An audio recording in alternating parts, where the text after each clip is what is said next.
que sabemos que la nación cubana ha tenido en este último tiempo, una de las intenciones es tratar de mostrar que la iglesia cubana está dividida en las opiniones que existen sobre estos temas de la Biblia en cuanto al pecado, en cuanto a cómo debe estar conformada la familia, incluye también en cuanto a un estilo de vida con una orientación sexual diferente a la que vemos en la Biblia de un hombre y una mujer, a la homosexualidad. Y cuando nosotros entendemos cada uno de estos elementos, hoy queremos hablar en esta conferencia bajo esta pregunta: ¿qué es la teología queer y cómo refutarla? Y cuando hablamos de una teología queer es porque es algo que está influenciando grandemente la nación, y tanto es así que cuando hablamos de este tipo de teología, cuando hablamos de este tipo de enseñanza, nadie pensó que para esta altura del siglo XXI se estaría debatiendo con tanta fuerza que la Biblia, según algunos de estos teólogos, aprueba la homosexualidad, que la Biblia aprueba estos temas. Y la pregunta que nosotros nos hacemos es: ¿cuál es nuestro compromiso con la Biblia, con lo que Dios dice o con lo que otras personas dicen de la Biblia? La realidad, mi amado hermano, es que la nación cubana necesita entender, necesita saber que Jesucristo es el único que puede dar salvación, que Jesucristo es el único que puede transformar, que Jesucristo es el único que perdona y que cambia la historia de pecado de una persona de cero y le convierte en un hijo de Dios. Así que vamos a estar hablando de algunos temas que yo estoy convencido que algunas de estas cosas las voy a leer muy someramente, porque son, a mi modo de ver, muy, pero muy ofensivas al Evangelio de Jesucristo. Cosas que quizá usted no pensó escuchar con la Biblia, porque una cosa es que alguien diga: este es mi estilo de vida, así yo quiero vivir, así yo quiero ser, y está bien, y esa es su decisión. A que alguien diga: este es mi estilo de vida, y la Biblia lo aprueba, y Dios lo aprueba, y es lo que Dios dice en su palabra, ya eso es más ofensivo, porque la palabra del Señor es clara en cuanto a su relación con la salvación y con el pecado del hombre. Así que veamos esta frase: la teología queer es presentada y defendida por un grupo que se autopercibe cristiano, pero su doctrina y práctica son antónimos de eso. Cuando hablamos de esta frase, la teología queer es presentada por un grupo que se autopercibe cristiano. Usted sabe que ahora está de moda el autopercibirse. Usted puede ser un hombre de 50 años, pero si te autopercibe una niña de 5 años, está bien, porque es tu autopercepción. Y si eso a usted le suena un poco disparatado, ya se está ocurriendo. En Canadá, un señor de 55 años se autopercibió hace como 3-4 años atrás, se autopercibió una niña de 5 años y fue al registro, se cambió e incluso fue adoptado por una pareja porque él es una niña de 5 años. Así que cuando hablamos de estas cosas, de la autopercepción, escúchame bien, es un peligro grande para la sociedad esta locura o este delirio de la autopercepción. Mire, usted puede autopercibirse como usted entienda, pero si eso está en contra de la realidad, en contra de los principios de Dios, el problema está en usted, no en la sociedad. Así que la teología queer, aclaro rápidamente, ese término queer viene del inglés que significa extraño. Y ahora vamos a ver algunos de quienes propusieron esta teología en primer lugar. Antes, leamos lo que dice la bendita palabra del Señor en 2 Timoteo 4, versos 3 y 4. Dice así: porque vendrá tiempo cuando no sufrirán la sana doctrina, sino que teniendo comezón de oír, se amontonarán maestros conforme a su propia concupiscencia, y apartarán de la verdad el oído y se volverán a la fábula. Pablo, aproximadamente 2000 años atrás, le estaba enseñando a Timoteo, le estaba recordando para que le enseñara a la iglesia que vendrían tiempos, como dice acá, cuando no sufrirán la sana doctrina. Estamos hace mucho rato en esos tiempos, donde hay gente que no sufre la doctrina del Señor, sino que toman, y discúlpeme por este término, pero toman con un gran irrespeto la Biblia y justifican sus pecados con versículos bíblicos que evidentemente están muy mal usados. Así que cuando vemos este texto de Pablo, dice: vendrá tiempo cuando no sufrirán, es decir, no estarán de acorde, no adoptarán la sana doctrina del Señor. Y en ese punto dice: conforme a esas perversiones que hay en ellos, conforme a su concupiscencia, dice: apartarán de la verdad del oído y se volverán a la fábula. Amado hermano, una cosa es cuando uno habla el evangelio con amor a estas personas que no conocen a Jesucristo, que puede estar involucrado en cualquier tipo de pecado, y otra cosa es cuando pecadores toman la Biblia y lejos de acercarse al Dios de la Biblia, lo que hacen es crear un nuevo Dios y crear una nueva Biblia de acuerdo a sus pecados. ¿Te das cuenta? Es como alguien que debe tomarse una pastilla que le va a aliviar el dolor, le va a quitar ese dolor, y dice: no, yo no quiero esta pastilla. En realidad yo lo que quiero es este tipo de medicamento, y no es exactamente el que está recetado por el médico. Lo que el Señor nos ha recetado a la humanidad es la Biblia, es su palabra, y el hombre hoy, desde hace muchos años, pero el hombre está tomando la Biblia y la está tratando de torcer y hacer una nueva Biblia, de acuerdo a que hoy tenemos iglesias en la nación cubana que con una cruz detrás, con supuestamente una Biblia en su púlpito, dicen: Dios está de acuerdo con todos estos tipos de pecados. Y la decisión sería: ¿qué hacemos nosotros entonces ante estos fenómenos? Miren algunos puntos principales de la teología queer. En primer lugar, es un método teológico que se ha desarrollado a partir del enfoque filosófico de una teoría queer, una teoría en este caso extraña. Dice: la teoría queer parte de la consideración del género como una construcción y no como un hecho natural, y establece la posibilidad de repensar las identidades desde afuera de cuadros normativos de una sociedad que entiende el hecho sexual como constitutivo de una separación binaria de los seres humanos. Dicha separación estaría fundada en la idea de complementariedad de la pareja heterosexual. Voy a explicarle eso lo más sencillo posible. La idea de la teología queer es, como bien se dice acá, un método teológico que se ha desarrollado a partir de una idea principal. El género es lo que se puede autopercibir la persona, y el sexo biológico o lo natural no tiene nada que decir. Claro que cuando una persona en su sano juicio niega la objetividad binaria, ¿qué es la objetividad binaria de la humanidad? Hombre, mujer, XX, XY. Cuando se niega eso, pasamos a un segundo paso donde la estructura de lo que tu mente quiera formarse, o la estructura de lo que tu idea quiera percibirse o autopercibirse, pasa a un segundo plano, donde encontramos hoy una sociedad que por medio de una supuesta teología, que no es una teología que agrada a Dios, evidentemente no es una interpretación correcta de la Biblia, está a su antojo manipulando muchos de los pasajes bíblicos en estos aspectos para confundir lo que Dios ha establecido. Así que, si nosotros vemos esta pregunta, vemos entonces los dos procesos teóricos que sentaron las bases de la teología queer. El primero, evidentemente, es desnaturalizar la sexualidad y el sexo. ¿Qué es desnaturalizar la sexualidad y el sexo? XX ahora no tiene nada que decir. Eso es lo que la sociedad te ha dicho que tú eres. ¿Sí? Increíble que aunque la gente dice esto y tiene algún problema, se sigue haciendo dos pruebas: la citológica o la de próstata. No hay una tercera prueba. Te hacen la prueba, se la hacen los hombres, o la prueba que se hace a la mujer.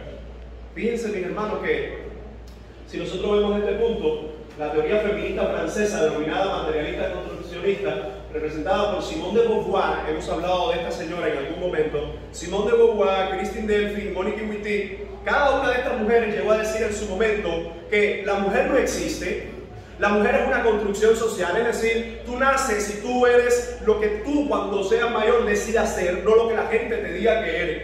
¿Usted se da cuenta a dónde llegan estos puntos? ¿Usted se da cuenta de cómo estas cosas están poniendo a un lado la razón, cómo están poniendo a un lado las cosas objetivas? Bueno, mujeres como esta desnaturalizaron la sexualidad y el sexo.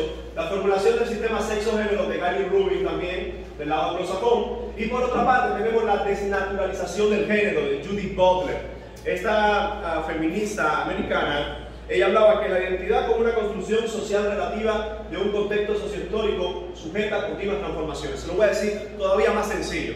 Judith Butler llegó a decir: si tú eres mujer, es porque la sociedad te ha dicho que eres mujer, es porque el médico te dijo que eras mujer, es porque en la escuela te dijeron que eras mujer, es porque los libros de biología te dijeron que eras mujer, pero tú no eres mujer, tú eres lo que tú quieras ser. Si quieres ser hombre, sé hombre. Si no quieres ser ni hombre ni mujer, no lo seas.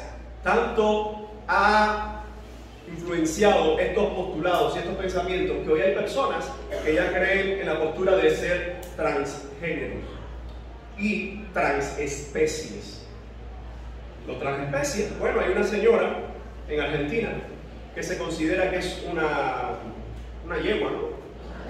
Se considera de esta manera, e incluso en otros países vamos a ver personas que ya se están implantando especies de cuernos, especies que están cambiando la dentadura, poniéndose dientes todavía más largos, porque ellos se consideran de otra especie animal.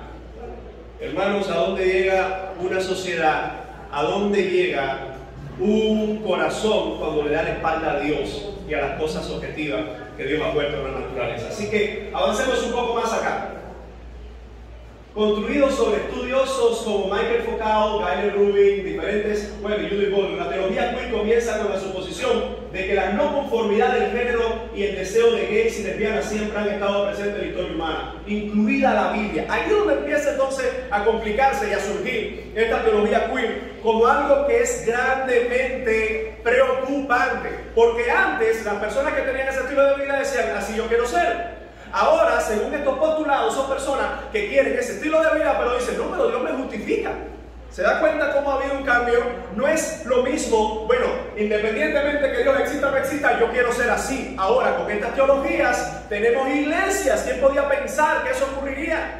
En la mente de los apóstoles del primer siglo, que vendrían personas en pleno siglo XX, ahora siglo XXI, donde dirían, no, Dios es homosexual, los apóstoles son homosexuales, el mismo Cristo era homosexual. Miren, hermano, son cosas que la homosexualidad no es el peor pecado, pero es en este tiempo uno de esos pecados que ha tomado la bandera de la vanguardia y ha dicho, no, Dios está muy de acuerdo con estas cosas.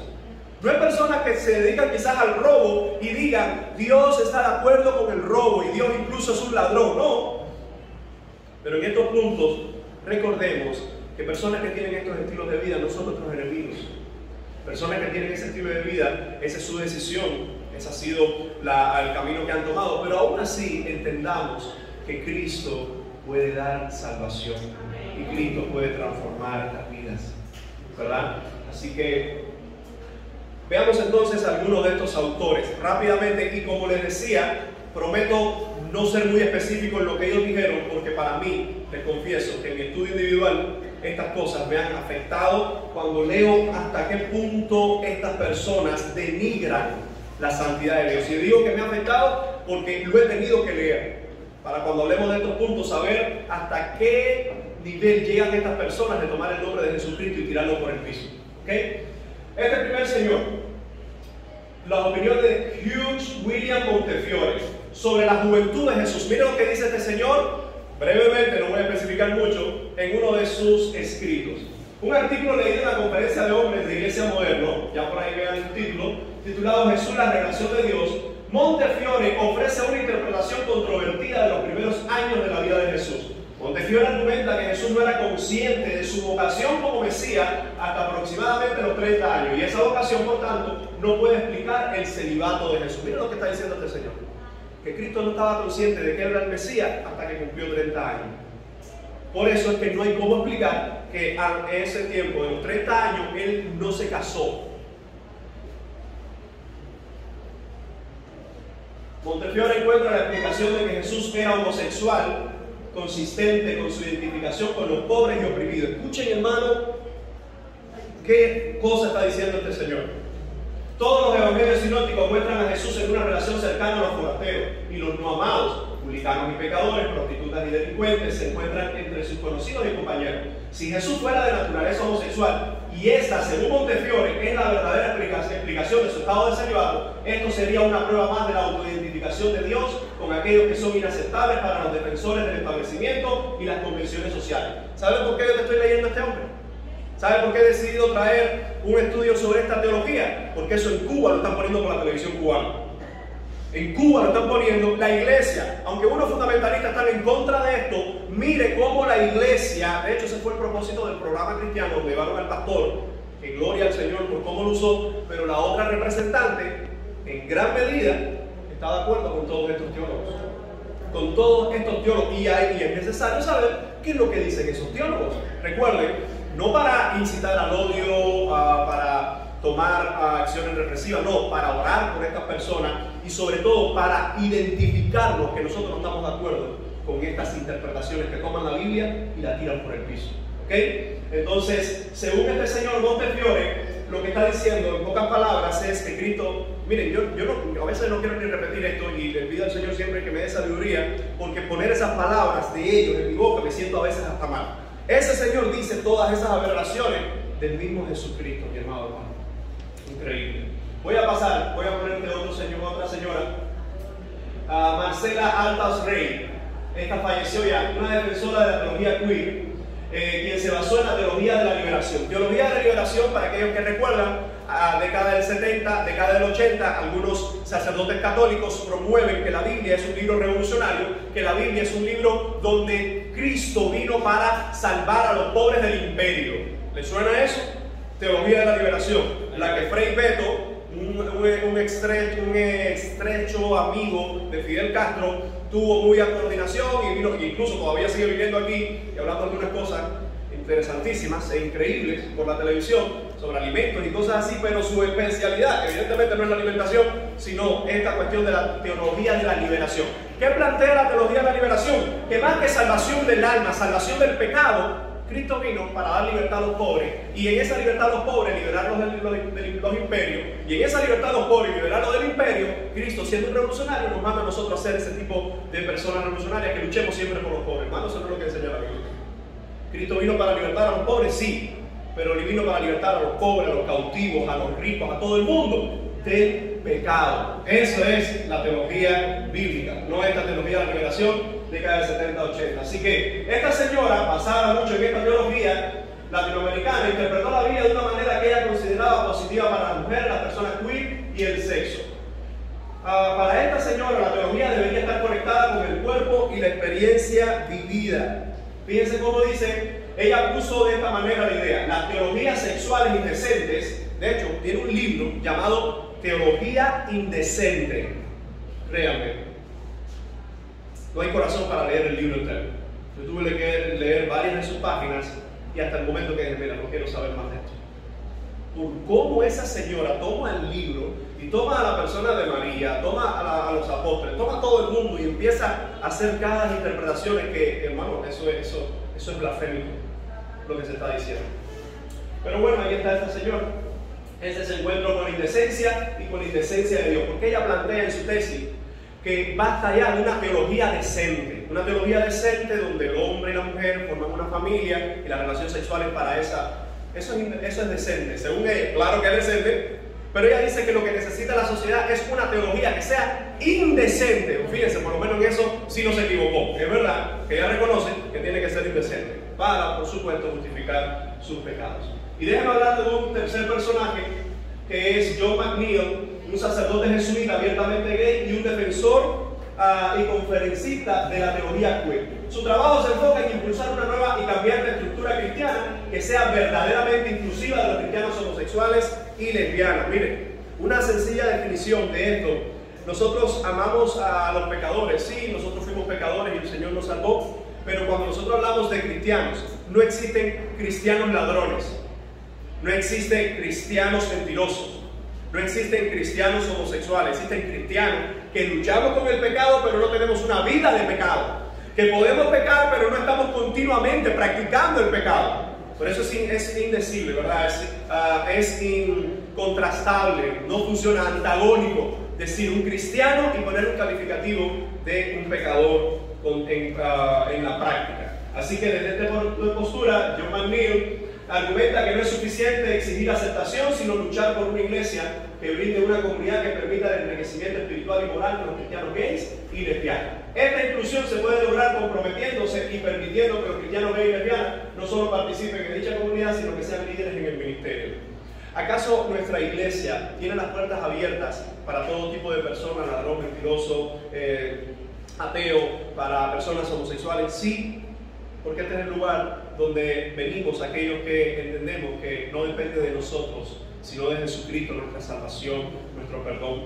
Por eso es que, recuerden, con esto no es para odiar a estas personas, porque evidentemente estas personas, cada uno de ellos, bueno, muchos de estos están muertos ya, pero muchas de estas personas que continúan esas ideas necesitan a Jesucristo. Ellos no son tus enemigos ni son mis enemigos. Incluso nosotros tenemos familiares, tenemos amigos que quizás tienen este estilo de vida y les amamos y oramos por ellos y pedimos salvación a Dios por ellos, ¿verdad que sí? Y no somos rechazados, y si alguno de nuestra familia tiene esa condición, ningún hermano te va a rechazar, y nosotros lo que hacemos es orar los unos por los otros. Pero nos preocupa grandemente que muchas de estas personas están promoviendo esto en la nación cubana, porque hay otros países donde hace mucho rato esto está ya aceptado y avalado, pero ahora se está promoviendo esto en la nación cubana, cuando nosotros entendemos todos los peligros que esto trae como consecuencia, sobre todo por la santidad de Dios. Quizás alguien dice, no, pero ¿qué derechos te están quitando? No están quitando derechos, simplemente que están yendo contra el derecho divino, contra lo que Dios ha establecido, y cuando alguien se rebela contra Dios, las consecuencias le van a alcanzar. Entonces vamos rápidamente. Posturas religiosas cristianas en torno a la homosexualidad. Estas son tres grandes posturas sobre este tema. La primera, la evangélica, donde se ve como pecado tanto a la persona homosexual como la práctica homosexual. Tanto la persona como la práctica, ¿verdad?, está mal desde esa perspectiva. Otra postura es la católica, donde se condena la práctica homosexual, pero no a la persona homosexual. Interesante. ¿Cómo se puede hacer esa distinción? Los luteranos anglicanos aceptan la persona homosexual y la práctica homosexual. Me llama mucho la atención que la iglesia luterana, en su gran mayoría, o una gran mayoría de la iglesia luterana, hoy acepta este tipo de vida o este tipo de pecado. Y usted recuerda quién fue Lutero, ¿verdad? Increíble, mi hermano. Increíble que Lutero, quien fue uno de los paladines que Dios usó siglo XVI para defender la verdad del Evangelio y para llevar a cabo ese resurgir del libro de los Hechos de esa iglesia, predicando el Evangelio, viviendo por la fe, solo la Escritura, solo por la gracia, solo a Dios la gloria. Ahora muchas de sus iglesias están muy de acuerdo con estos postulados, y también podemos decir que algunas, no son todas, pero hay una iglesia, una denominación bien grande en los Estados Unidos, llamado la Methodist United Church, la Iglesia Metodista Unida, que no son los metodistas, son una rama de los metodistas, no son todos, ni los que nosotros conocemos aquí en Cuba, pero están muy de acuerdo con todos estos estilos de vida. Y lo preocupante del caso es que ellos predican a Jesucristo, que ellos dicen que están predicando la salvación, que ellos dicen que están predicando el amor de Cristo, cuando en realidad, hermano, están condenándose con la misma palabra del Señor, pisoteando las verdades del Evangelio. Así que este otro señor, iglesias de la comunidad metropolitana, le prometo que este es lo último que le hablo de estas personas. Iglesias de la comunidad metropolitana en Iberoamérica. Y usted dice, ¿qué tiene de importante eso? Para la nación cubana, ya existe en Cuba la iglesia de la comunidad metropolitana. Iglesia de la comunidad metropolitana, en Matanzas tienen sede, en La Habana tienen sede. Cada una de estas iglesias son las que, o hace un tiempo salió una entrevista por Rusia Today, donde Oliver Zamora entrevistó a una mujer que se autoproclama pastora, ella es lesbiana, se llama Elaine Saralegui, y ella es activista de este movimiento, y dice que su iglesia, fundada en Cuba desde el 2016, es una bien reciente, y fundada interesantemente también por iglesias americanas. Entonces se le dio la oportunidad de que ella hablara ahí en alrededor de 20-24 minutos, su postura sobre esta teología. ¿Y saben lo que hizo? Entre varias cosas, decir que los cristianos en Cuba somos fundamentalistas, tenemos posturas retrógrados. Entonces se da cuenta cómo, interesantemente, eso salió por Rusia Today, se le dio un espacio a una iglesia o a una congregación que el número no supera ni las 5.000, 10.000, 20.000 personas, y aunque lo superara, no es una iglesia tradicional de Cuba, porque hay convenciones en Cuba que tienen más de 100 años y que han sido fieles al Evangelio de Jesucristo. Para que usted entienda cómo en estos puntos este señor es el fundador de ese movimiento de iglesias. Y hablar de su historia es el reverendo Troy Perry, fundador en los inicios de la década del 60. Bueno, este señor, esta persona que está aquí, es su pareja, él se divorció, intentó suicidarse, una serie de eventos bien allí fuertes. Vino alguien, le dio una profecía, supuesta profecía, diciendo que iba a traer un movimiento a las naciones, que iba a propagarse por todo lugar, siendo luz para las naciones, y es verdad que se ha propagado por todo lugar, pero no predicando el Evangelio de Cristo. Y yo respeto que este señor haya tomado esa decisión, pero yo también soy estudioso de la Biblia, y como estudioso de la Biblia te puedo decir que Dios ama a las personas que están perdidas, pero en ese amor Él busca su arrepentimiento, y cuando no hay arrepentimiento solo queda una horrible expectación del juicio.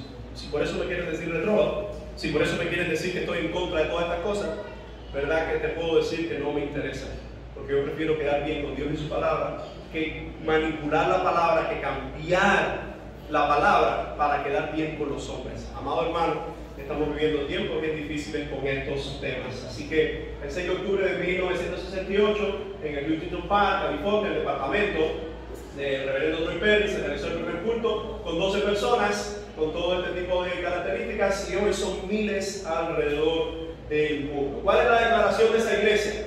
Documentos esenciales de esa iglesia, aprobado 5 de julio de 2016, mírenlo acá. Dice en su preámbulo: la iglesia de la comunidad metropolitana es un capítulo de la historia de la iglesia. Somos personas en una jornada aprendiendo a vivir con nuestra espiritualidad mientras firmamos nuestros cuerpos, nuestro género. Recuerden que eso es una palabra que nos falta en estas teologías y en esta postura. Nuestras sexualidades.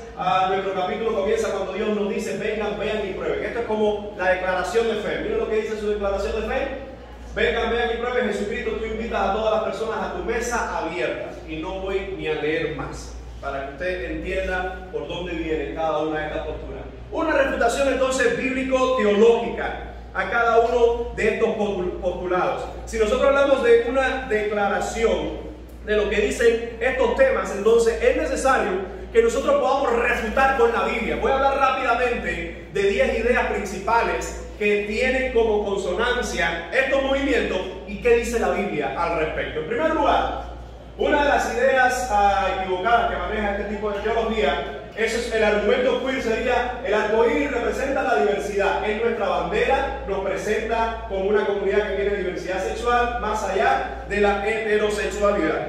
Desde esta bandera fue popularizada en 1978, se hizo muy famoso a partir del 25 de junio, donde en San Francisco, los Estados Unidos, sale por primera vez una marcha oficial promulgando esa bandera. Lo interesante es que cuando se toma esa bandera, ella ha sufrido cambios. Al principio no eran las franjas que tenía, era un poco más de franja. Después el color, uno de los colores estaba muy escaso, por lo que quitaron ese color y diferentes cosas.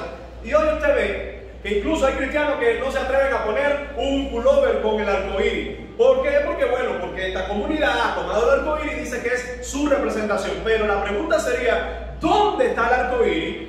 ¿Qué es lo que significa el arcoíris? Porque usted hoy puede tener una cruz o puede tener algunos de los elementos de nuestra obra Bautista Libre, que tiene algunos elementos o símbolos que representan nuestra fe. Pero que otra persona lo coja y lo manipule y use mal ese símbolo no significa que el símbolo es malo en sí. Bueno, cuando hablamos del arcoíris, usted recuerda dónde por primera vez aparece, ¿no es verdad? Entonces vamos a ver la refutación a esta idea. El arcoíris no representa, la diversidad sexual, mucho menos representa un estilo de vida pecaminoso. Esa es la señal del pacto que hizo Dios con la humanidad de no destruir más la tierra por medio de un diluvio. Tomar un símbolo sagrado y usarlo con un fin profano es un acto ofensivo a Dios y a su palabra. Fíjense, cuando hablamos del arcoíris, decimos que no representa la diversidad sexual.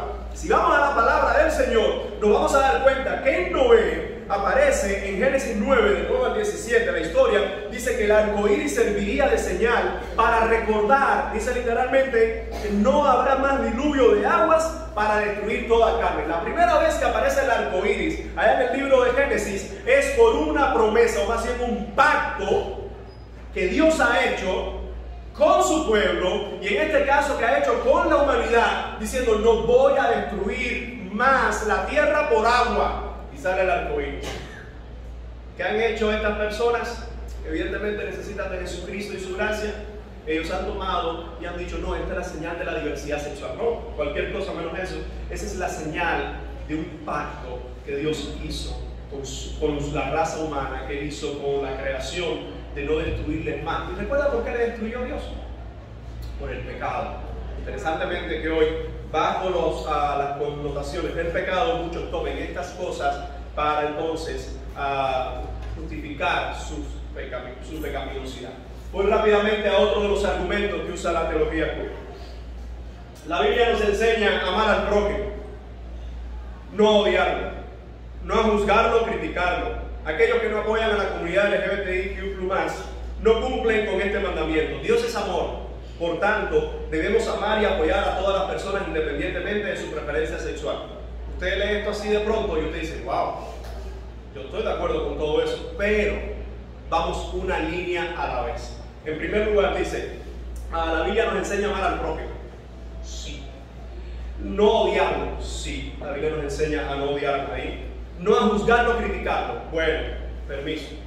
Vamos a ver qué dice la Biblia sobre el juzgar a los demás. Y hay una diferencia entre juzgar para condenación y entre el otro juzgar que es para ayudar a tu hermano a regresar a los pasos de la fe.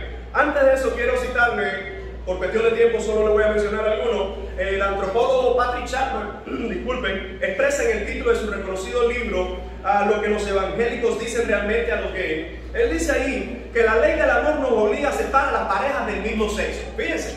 Y estas personas lo que deciden hacer es poner la interpretación o la enseñanza, el amor está por encima de las demás cosas. ¿Y saben lo que están haciendo? Están tomando una verdad bíblica y en esa verdad bíblica están sacrificando otras verdades bíblicas. Se lo pongo de esta manera, miren, cuando hablamos de nuestros hijos, a nuestros hijos les enseñamos a decir la verdad.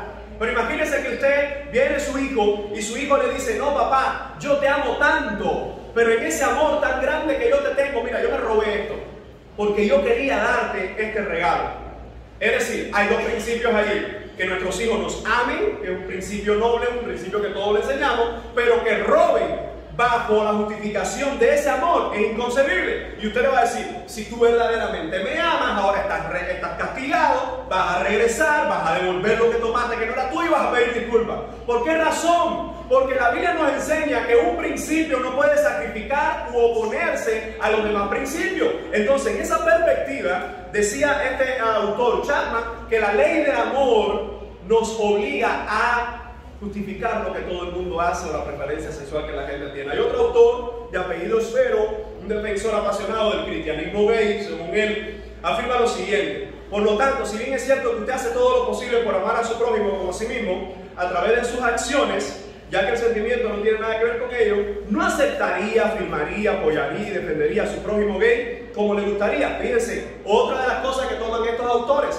y ellos dicen, si tú amas al prójimo, ¿por qué no amar al prójimo que tiene un estilo de vida gay? La cuestión es, pero es que yo ame a las personas que están a mi alrededor, independientemente de sean cristianos o no, no determina que yo esté de acuerdo en su estilo de vida, por la sencilla razón que yo amo o soy llamado a amar a todo el que me rodea, pero yo, por encima de todo ese amor, hay un amor que va más allá, que es el amor de Dios. Y si el amor de Dios en su palabra me dice que un estilo de vida X es el pecado, el que yo ame a una persona no significa que esté de acuerdo con lo que hace. Quizás usted tiene un tío que es borracho y usted le ama porque es su tío, porque es su familia, pero el hecho que usted le ama no significa que usted le apoya en eso que está haciendo, que está evidentemente por las escrituras mal.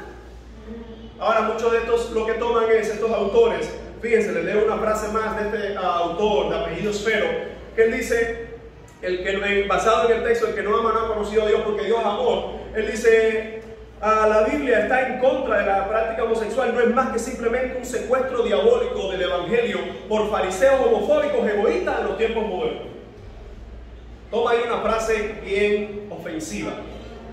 Dice, si el que no ama no conoce a Dios porque Dios es amor, aquellos que no están de acuerdo con las personas que tienen un estilo de vida homosexual son fariseos homofóbicos. ¡Wow! Es fuerte esa ofensa, porque nos están comparando con personas que evidentemente no tienen la salvación del Señor. Vamos rápidamente entonces a la refutación. La refutación a estos elementos. La Biblia enseña a amar al prójimo, ¿verdad que sí? ¿Cuántos pasajes tenemos de amar al prójimo? Tenemos varios. Incluso hablado como el mandamiento, cuando le preguntaron al Señor Jesús, Señor, ¿en qué se resume la ley? ¿Cuál es el principal de los mandamientos? Dice, amarás a Dios con toda tu alma, con toda tu fuerza, todo lo que eres, dice, y amarás a tu prójimo como a ti mismo. El amar al prójimo es un mandato del Señor, a no hacerle mal, a no odiarlo, pero también la Biblia enseña a no pecar. Yo no puedo sacrificar una verdad de Dios con otra verdad, o no puedo justificar un pecado mío bajo una verdad del Señor. Me explico en este aspecto, ¿verdad? Yo no puedo decir, es que Dios me ama tanto que está de acuerdo con todo el pecado que yo quiera hacer. No, porque evidentemente razón de que Dios te ama es que envió a Jesucristo para sacarte de ese pecado, no para que te quedes en él. Así que sigue diciendo, también la Biblia enseña a no pecar, a no apoyar el pecado, a juzgarnos bíblicamente unos a otros para restauración y edificación. ¿Dios es amor? Sí. Miren esta frase. Dios es amor, pero también es justo. Dios no es más amor que justo o más justo que amor. Él es perfecto en cada uno de sus atributos. Y si digo que Dios es amor, también digo que Dios es justo y yo no puedo sacrificar la justicia de Dios. Bueno, ¿qué es lo que hacen estos movimientos?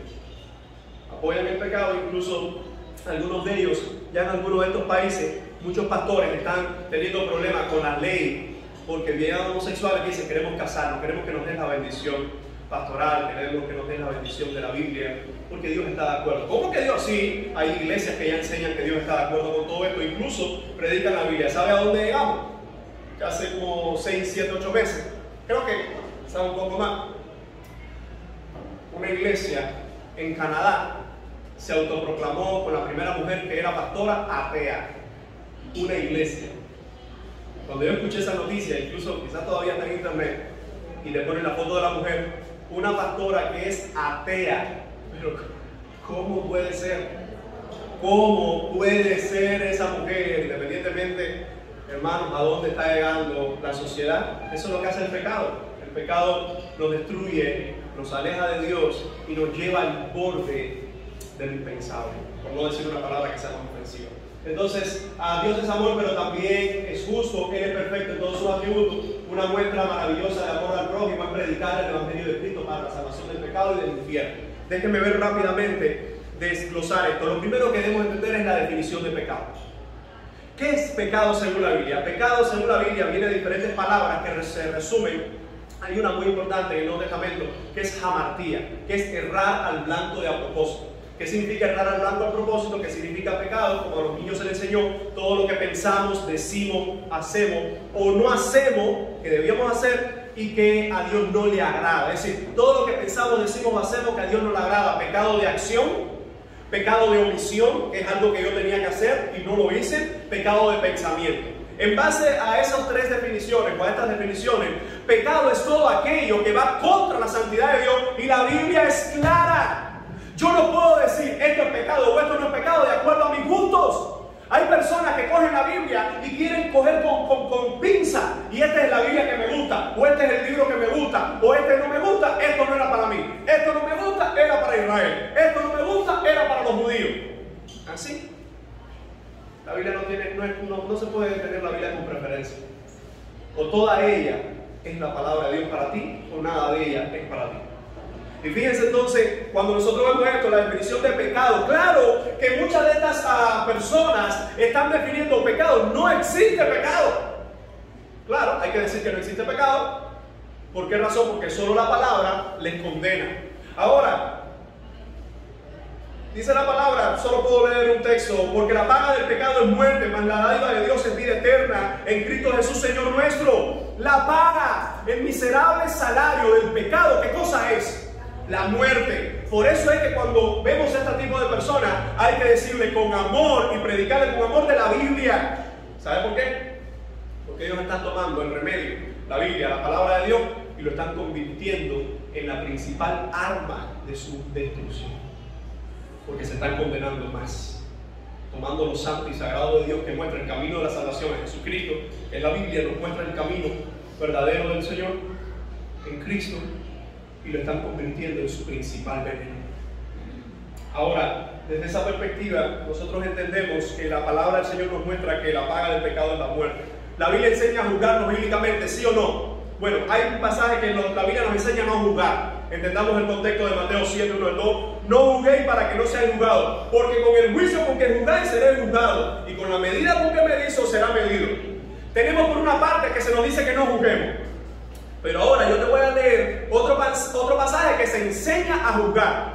Juan 7:24. No juzguéis según las apariencias, sino juzgad con justo juicio. Por una parte dice que no lo hagas, y ahora dice que no según las apariencias, sino con justo juicio. Y 1 Corintios 5:3 dice: ciertamente yo, como ausente en cuerpo, pero presente en espíritu, ya como presente, he juzgado al que tal cosa ha hecho. Te lo resumo de esta manera. Cuando la Biblia enseña a no juzgar, es no juzgar sin misericordia. Es cuando juzgamos a una persona y juzgamos mal. Es cuando no tenemos amor por la persona y le juzgamos sin misericordia, le juzgamos sin perdón, sin amor, sin la gracia del Señor, y decimos: fulano, mal por esto. Ese es el juzgar que la Biblia nos enseña a no hacer.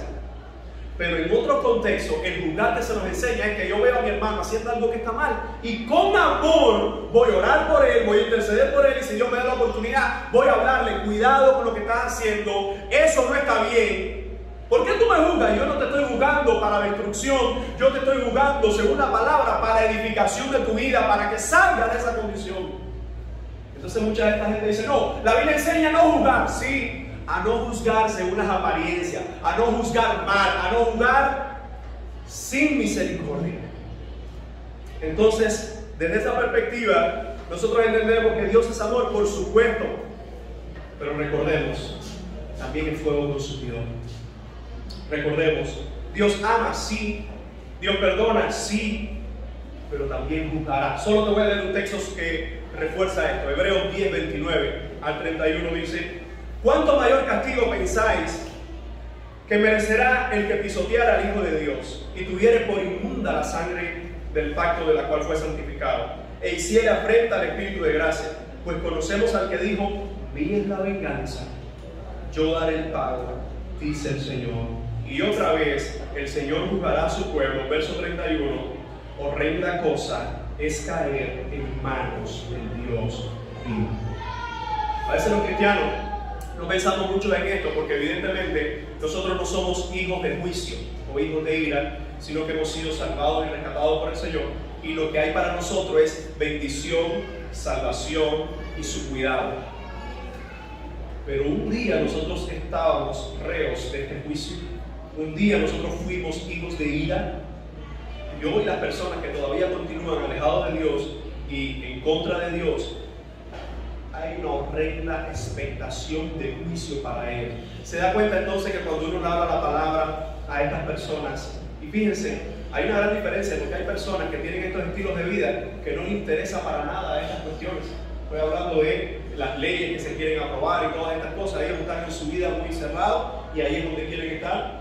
Pero hay otros que están tomando esas posturas para hacer movimientos políticos, movimientos ideológicos, que por supuesto que muchos de esos movimientos tienen mucho dinero por detrás que les están financiando. Así que si nosotros vemos esto, amado hermano, la refutación concluye que una muestra maravillosa del amor al prójimo es predicarle el Evangelio de Cristo. Cuando tú amas a alguien, le dices la verdad, aunque la verdad duela. Claro que hoy, a nosotros, por decir la verdad, nos han llenado de epítetos, nos han llenado de muchas palabras negativas por decir la verdad. Siga diciendo la verdad. Pero la palabra del Señor dice: bienaventurados sois cuando por mi causa os vituperen y digan toda clase de mal contra vosotros mintiendo. La verdad cuenta. La verdad de Jesucristo duele, porque los que están alrededor tuyo no quieren saber la verdad, aman la mentira, pero tú y yo somos portadores de la verdad de Jesucristo. Así que otro de los argumentos, el argumento queer, la palabra homosexual, según ellos, dice: la palabra homosexual no aparece en los idiomas originales de la Biblia. Este término no apareció hasta 1892, posteriormente se introdujo a las versiones modernas de la Biblia. Esto está en el libro de God and the Gay Christian por Matthew Vines. Por tanto, hay que atenerse a condenar una palabra que es insertada en la Biblia con una interpretación más que un término bíblico. En pocas palabras, lo que dice esta teología: la palabra homosexual no está en la Biblia, surge a partir de 1892 y de ahí se introduce tanto en español como en inglés y el resto de los idiomas.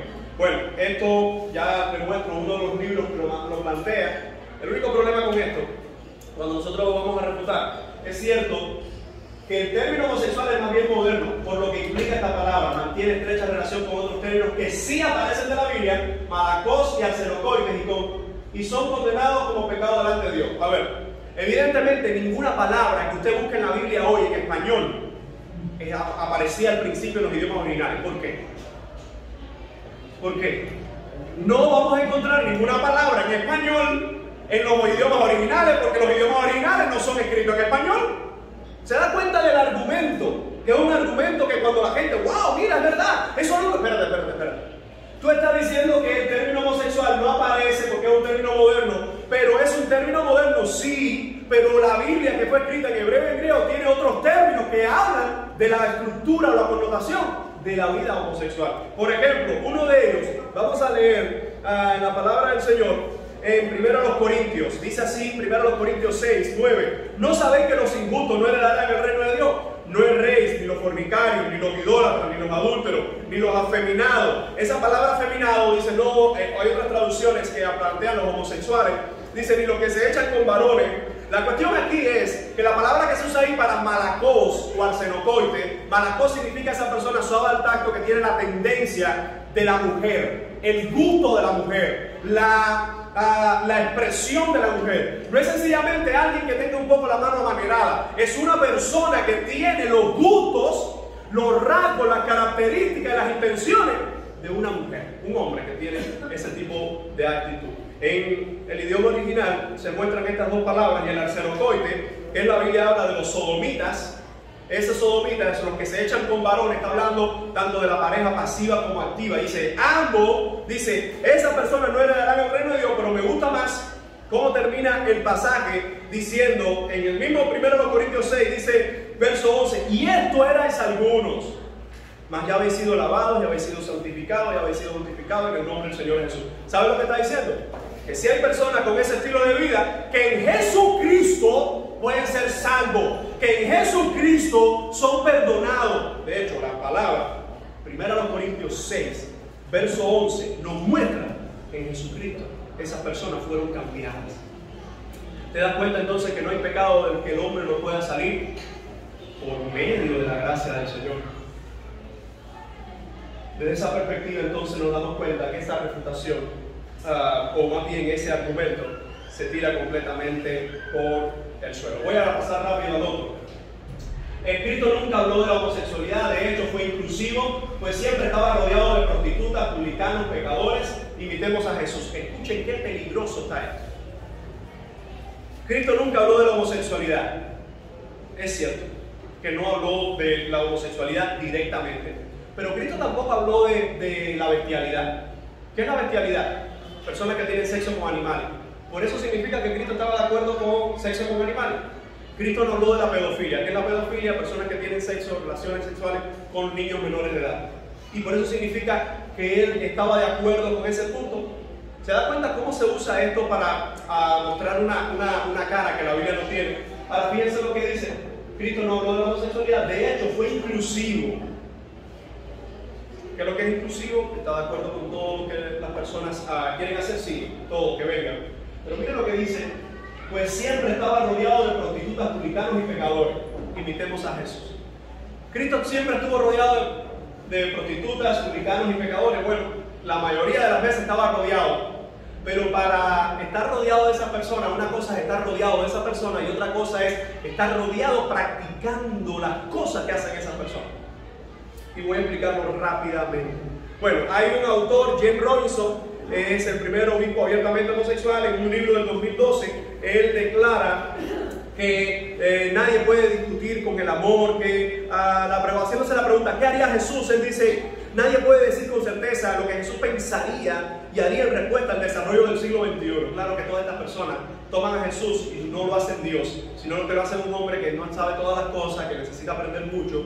Claro, yo estoy de acuerdo con esa definición que ellos hacen, porque ese es el Dios que ellos han hecho, que no es verdadero.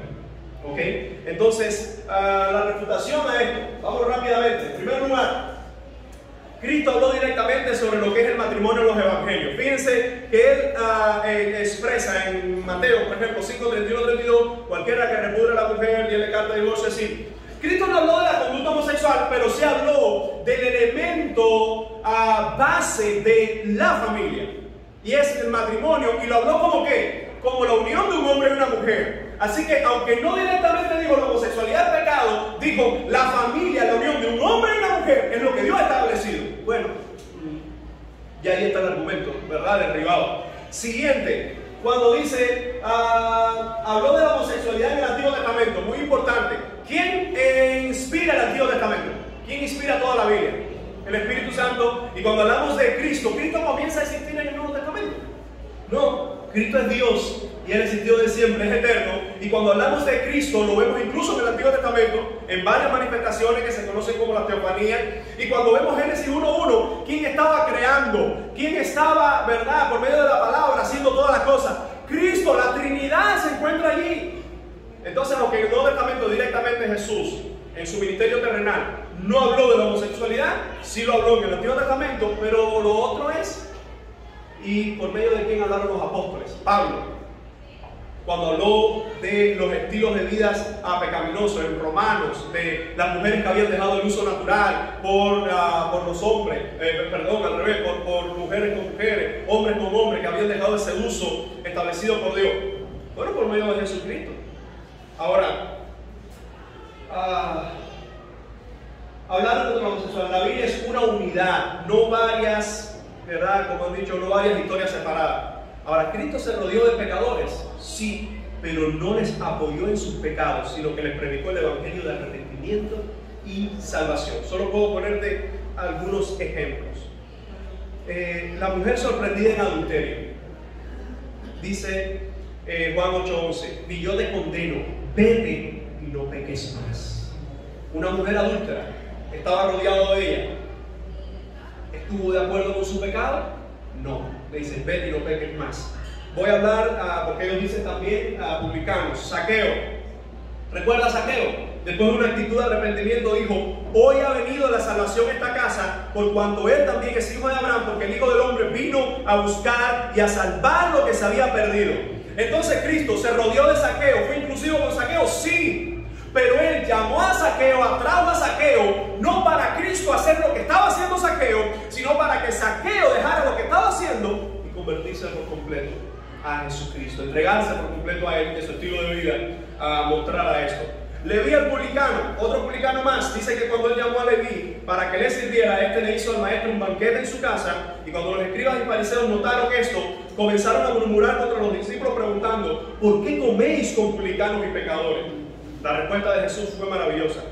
Los que están sanos no tienen necesidad de médico, sino los enfermos. No he venido a llamar a justos, sino a pecadores al arrepentimiento. ¿Cristo se rodeó de estas personas? Sí, de hecho, Cristo me rodeó a mí, que era un pecador perdido, que podía tener diferentes estilos de pecado en mi vida, porque recordemos que la homosexualidad no es el peor pecado, ni el único. Hay muchos pecados que el hombre puede tener, pero lo maravilloso es que cuando uno viene a Cristo, lo que Cristo saca de nosotros es el pecado. Entonces, en ese sentido, imitemos a Jesús. Claro que debemos imitar a Jesús, pero imitar a Jesús no con esas interpretaciones perversas, sino imitar a Jesús como Él lo hizo.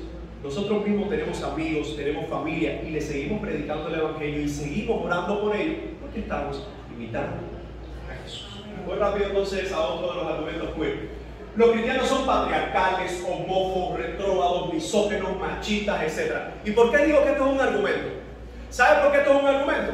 Porque cuando hay una discusión de dos partes, hay dos puntos de vista en cuanto a representar la refutación. Te pongo un ejemplo. Si Julio y yo tenemos un debate sobre un tema, Julio presenta sus argumentos, ¿qué es lo que yo tengo que atacar? Sus argumentos. Yo presento mis argumentos, ¿qué es lo que Julio tiene que atacar? Mis argumentos. Pero si en un momento yo veo que los argumentos de Julio son tan fuertes, o yo no tengo la preparación necesaria, y comienzo a atacar a la persona de Julio, la pregunta es, ¿eso es válido en el debate?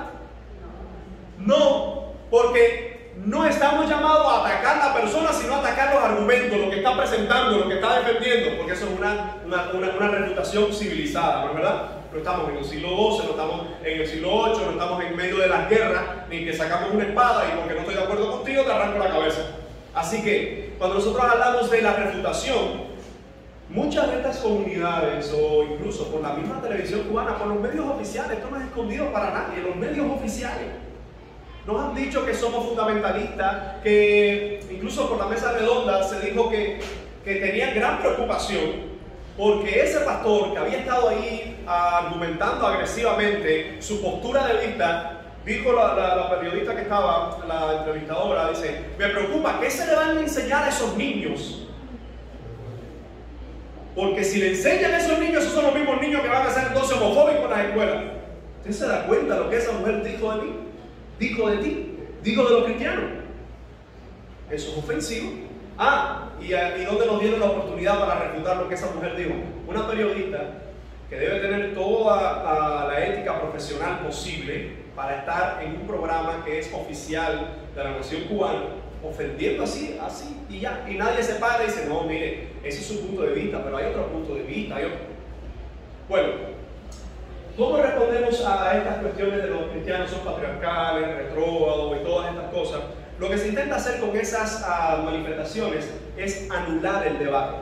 ¿Por qué usted cree que no se ve nunca una postura cristiana en la televisión? Homófobos, retrógrados, misóginos, machistas, etc. Bueno, en cuanto a esto, la refutación, podemos decir categóricamente que los cristianos evangélicos, como norma general, no aplicamos a ninguno de estos términos negativos. De hecho, la Biblia nos enseña, disculpen, y tratamos con la ayuda del Espíritu Santo a ser esposos amorosos y padres responsables de la educación y del cuidado de nuestros hijos.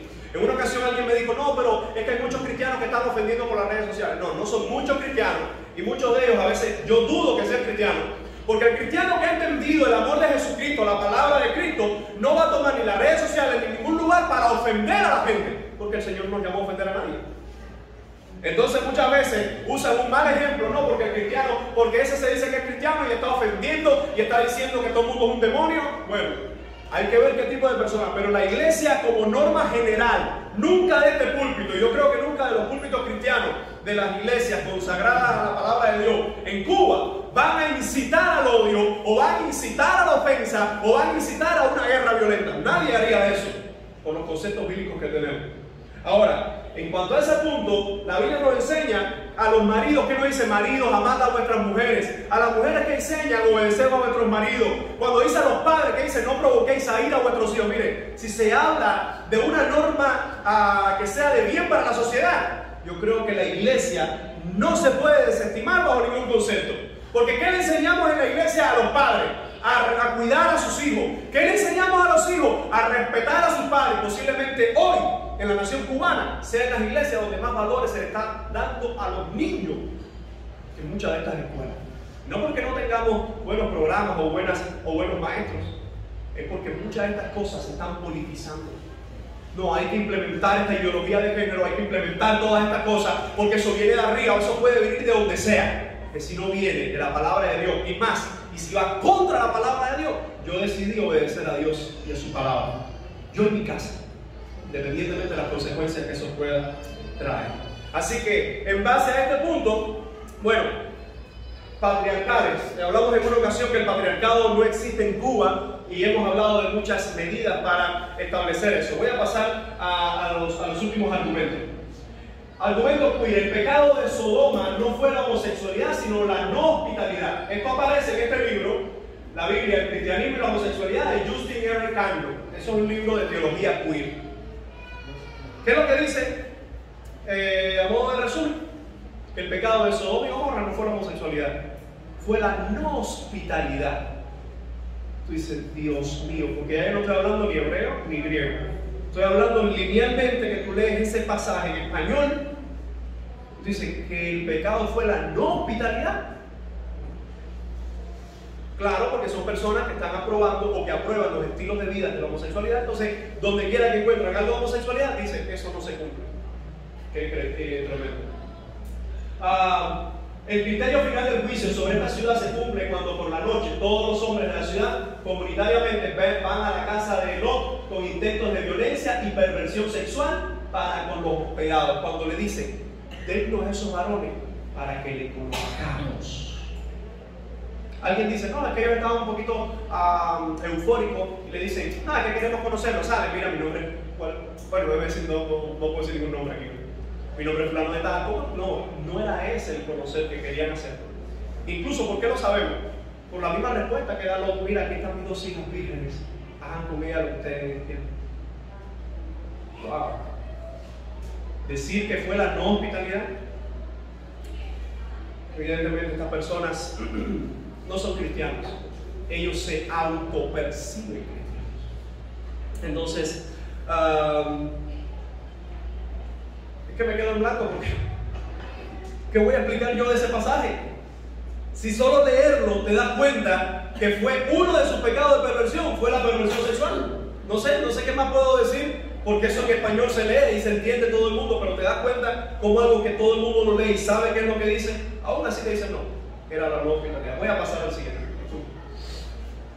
Argumentos queer. Algunos usan como pasaje condenatorio la homosexualidad textos de Levítico, pero dejan a un lado otras cosas como comer marisco, carne de cerdo, etc. Esos pasajes eran para Israel y especialmente para los levitas, no son aplicables para la iglesia hoy. Hay algunos que dicen: ¿por qué ustedes están en contra de la homosexualidad? Si hay pasajes que hablan en contra de la homosexualidad, pero hay otros pasajes que hablan al lado de eso, que hablan de no comer este tipo de carne o no comer este tipo de cosas, y ustedes lo hacen. Miren, la refutación a esto es más fácil todavía.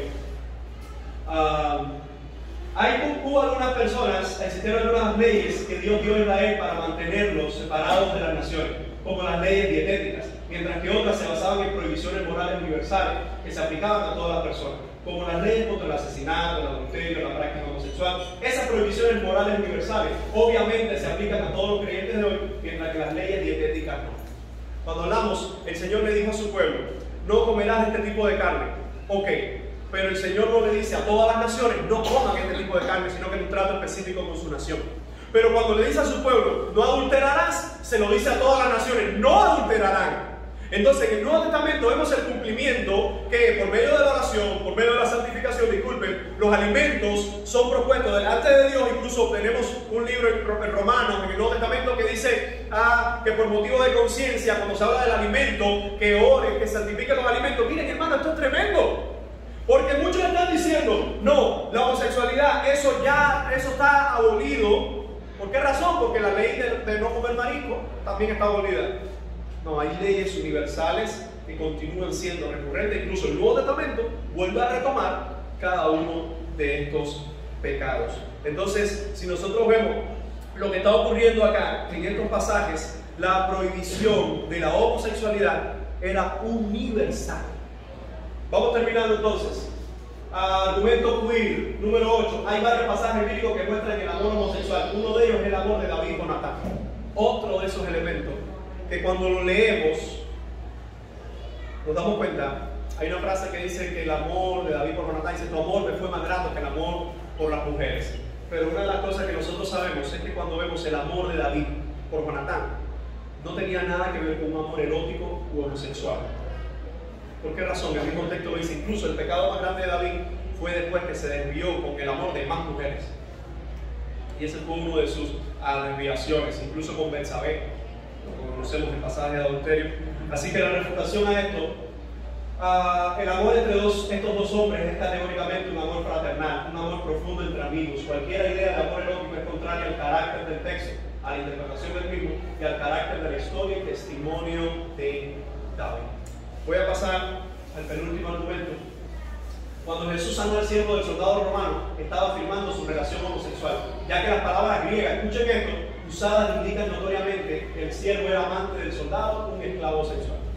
Yo les confieso a ustedes que yo soy amante del estudio de las Escrituras y soy amante empedernido de los idiomas bíblicos. Me encanta, pero no para predicar en esos idiomas, sino para seguir predicando en español. La primera vez que yo escuché esta aberración, que el idioma griego o las palabras griegas que se usan ahí para el siervo del centurión, ¿recuerdan cuál es la historia? El siervo quiere que se ore el centurión quiere que se ore por su siervo que está enfermo y el Señor da la palabra, le sana. La señora Sarah Lady y ella con todos los de la teología queer dicen que Cristo aprobó la conducta homosexual porque ese soldado dice que estaba teniendo relaciones sexuales con ese muchachito, y dice que la palabra griega que se usa ahí para pais, que es siervo, significa esclavo sexual o acompañante, joven que acompaña en las cuestiones del sexo. Yo no me considero un erudito en los idiomas, pero tuve la oportunidad de estar en lugares con eruditos. y les confieso, no existe un diccionario que tenga un diccionario responsable de idiomas bíblicos que diga que esa palabra significa juguete sexual. No existe. ¿Sabe por qué? Porque ese no es el significado. Incluso cuando buscamos esa misma palabra en varios textos de la Biblia, se traduce como joven, como esclavo, pero nunca como un esclavo sexual. Decir que el centurión manda, ora por mi esclavo sexual para que sea sano y seguir yo teniendo mis relaciones con él, y que Jesús estuvo de acuerdo, es tomar el texto y pervertir no solo el idioma, sino la santidad de nuestro Señor Jesucristo, diciendo que aprobaba esos estilos de vida. Así que la refutación a este punto, nada podría estar más lejos de esa verdad bíblica. No hay nada en el texto griego que apoye eso. Es más, se contradice con el claro testimonio del resto del Nuevo Testamento. Lo que eso revela es cómo los seguidores de estas teologías tuercen el significado que la Biblia da para ajustar a su estilo de vida perverso y sus creencias pecaminosas, creando un Jesús a su propia imagen, no al Jesús de la Biblia, el Salvador del mundo. ¿Sabes qué? Cuando nosotros vemos esto, incluso en el mismo texto, fueron los judíos quienes le dicen: es bueno que tú le respondas a este centurión porque nos has hecho una sinagoga. Y los judíos no estaban de acuerdo con la conducta homosexual.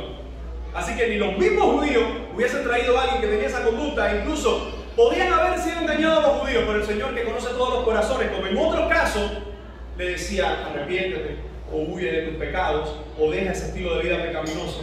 Así que decir que Jesús estaba de acuerdo con eso, usando mal una palabra que en el contexto de la Biblia es contrario, nos damos cuenta hasta dónde puede llegar esto. Y por último, el último argumento que vemos de este tipo de teología: yo escogí esta vida, así soy feliz, no tengo que darle cuentas a nadie por eso, así como nadie da cuentas a nadie por ser heterosexual, mi vida es mía y la voy a vivir a mi manera.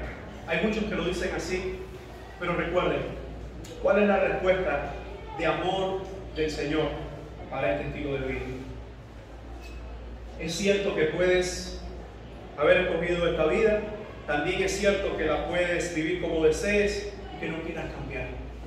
Pero la Biblia declara que todos estamos separados de Dios por nuestros pecados. También dice que la condenación por nuestros pecados es el infierno. Como también enseña que solo en Cristo hay salvación y vida eterna. Romanos 3:23. Por cuanto todos pecaron, están destituidos de la gloria de Dios. Romanos 6:23. Porque la paga del pecado es muerte, mas la dádiva de Dios es vida eterna en Cristo Jesús, Señor nuestro. Y Romanos 10, verso 9. Que si confesares con tu boca que Jesús es el Señor y creyeres en tu corazón que Dios le levantó de los muertos, serás salvo. Porque con el corazón se confiesa, se cree para justicia, pero con la boca se confiesa para salvación. Amado hermano, les invito a hacer una oración por cada una de estas personas, de estos amigos, de estos familiares, de estas personas que necesitan a Jesucristo hoy.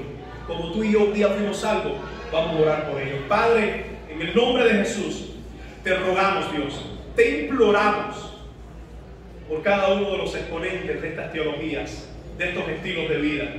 Te pedimos perdón para sus almas, te pedimos salvación para estas personas. No hay odio en nuestros corazones para ellos. Incluso conocemos muchos de ellos, están en nuestras familias, en nuestros círculos cercanos de amigos. Ellos te necesitan y solo tú eres salvación. De aquí a 100 años sabemos que estaremos en tu presencia. Ayúdanos a serte fieles hoy, predicando correctamente tu palabra y no contaminando, Señor, tu verdad. Nosotros no nos autopercibimos cristianos. La teología queer denigra tu nombre, ofende tu santidad. Ayúdanos a ser santos en toda nuestra manera de vivir y a seguir predicando tu evangelio que cambia y transforma vida. Señor, nuestra nación te necesita. Y las personas que están detrás de estas teologías, de estos estilos de vida, también te necesitan, Señor. Sé con ellos, Padre, para salvación. En el nombre de Jesús. Amén. Y amén.